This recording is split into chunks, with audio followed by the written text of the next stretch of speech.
अलग अलग भाषाओं લીલા કરી રહ્યા છે। લીલા કરવા માટે એ લીલા જોવા માટે આ લીલાથી આપણે જે છે આપણે પાર પામીએ તે માર્ગ પ્રશસ્ત કરવા માટે આ ધર્મ ગ્રંથની રચના થઈ છે, જે ધર્મ ગ્રંથનું નામ શ્રીમદ ગીતા છે।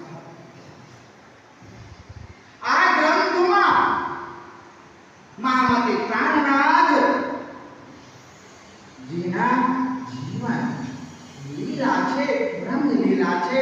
સદગુરુ ધર્મશ્રી દેવચંદ્રજી મહારાજની જીવન લીલા છે, જીવન યાત્રા છે।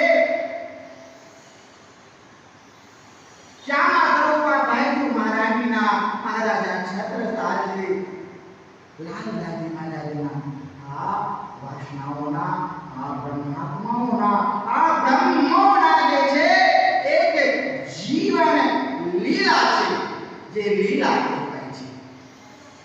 તો આ વિતક સભામાં સંગ્રહિત છે, જે આપણા માટે જ નહીં માનવ માત્ર માટે કલ્યાણકારી છે। માનવ માત્ર માટે કલ્યાણકારી છે। આ ગ્રંથ આપને સુખ એટલે શું, દુઃખ એટલે શું એવું આ બધી વાતોની શંકાસ્પદ વાર્તા એ વિચારો આપણા મન મસ્તિષ્કમાં યા હૃદયમાં ઉત્પન્ન થયા કરે છે। આ બધી પ્રશ્નોના જે છે સમાધાન આ ગ્રંથમાં જ છે। दरेक प्रकार के सुख और दुख दुख आते हैं चले जाते हैं, सुख आते हैं चले जाते हैं, रहता है। આ બધી વાતોની વાર્તા આમાં છે, જેવી રીતે શ્રીમદ ગીતાજીમાં હું સાર છે, ગીતાજીનો સાર હું છે। ગીતાજી તમે લોકો ગીતાજીના દરેક શ્લોકોથી તમે લોકો અવગત છો, જાણો છો, વાંચો છો ને ગીતાજીને જ્યારે આપણે સુખ દુઃખ ગમે એ વસ્તુ તો દરેક માનવ માત્ર માટે કલ્યાણકારી છે।